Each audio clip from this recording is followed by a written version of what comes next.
ડાંગ વહીવટી તંત્ર અને પોલીસનું પ્રશંસનીય સંયુક્ત ઓપરેશન ખાપરી નદીના કાંઠે ફસાયેલા 41 પરપ્રાંતીય મજૂરોને સહી સલામત રેસ્ક્યુ કરાયા. જિલ્લા કલેક્ટર અને જિલ્લા પોલીસ વડાના માર્ગદર્શન હેઠળ જંગલના રસ્તે યોજાયું રેસ્ક્યુ ઓપરેશન. રાજ્યભરમાં ભારે વરસાદની આગાહીના પગલે ડાંગ જિલ્લામાં વહેલી સવારથી જ ધોધમાર વરસાદ વરસ્યો હતો. ઉપરવાસમાં થયેલા ભારે વરસાદને કારણે ખાપરી નદીના જળસ્તરમાં અચાનક વધી જતા પૂરની સ્થિતિ નિર્માણ પામી હતી. આ વિકટ પરિસ્થિતિમાં નીલશાક્યા ગામ નજીક ડેમના બાંધકામ અર્થે આવેલા 41 જેટલા પરપ્રાંતીય મજૂરો નદીના કાંઠા વિસ્તારમાં ફસાઈ ગયા હતા.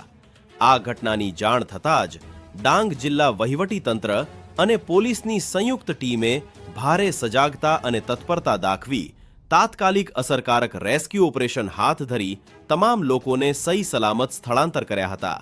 ડાંગ જિલ્લા કલેક્ટર શ્રી એન.ડી. પરમાર અને જિલ્લા પોલીસ વડા શ્રીમતી પૂજા યાદવના માર્ગદર્શન હેઠળ ડિઝાસ્ટર મામલતદાર આહવા પોલીસ વિભાગના જવાનો, 108 ઇમરજન્સી સેવા અને સ્થાનિક નાગરિકોએ ટીમ વર્કનું ઉદાહરણ પૂરું પાડ્યું હતું. નદીના કાંઠા વિસ્તારમાં ફસાયેલા લોકોને કાઢવા માટે પોલીસની ટીમે જંગલના મુશ્કેલ માર્ગ પોલીસ જવાનોએ ભારે જહેમત ઉઠાવી હતી. પોલીસે તમામ 41 મજૂરોને સુરક્ષિત રીતે મૂળચોંડ ગામે આવેલા હનુમાનજીના મંદિરમાં આશ્રય અપાવ્યો હતો. ડાંગ જિલ્લા વહીવટી તંત્રની આ સમય સૂચકતા અને માનવીય અભિગમને કારણે એક મોટી દુર્ઘટના ટળી હતી. બચાવ કરાયેલા આ પરપ્રાંતીય મજૂરોમાં 21 પુરુષો, 9 મહિલાઓ અને 11 બાળકોનો સમાવેશ થાય છે.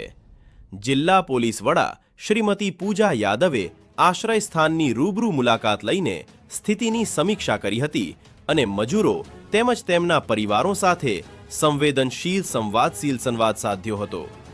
પોલીસ દ્વારા મજૂરોની રહેવાની વ્યવસ્થા ગોઠવવાની સાથે હવે તેઓને સુરક્ષિત રીતે પોતાના વતન પરત મોકલવાની વહીવટી પ્રક્રિયા પણ હાથ ધરી છે. ડાંગ થઈ ગુજરાત સત્ય ટુડેની સાથે એડિટર લેખરાજ.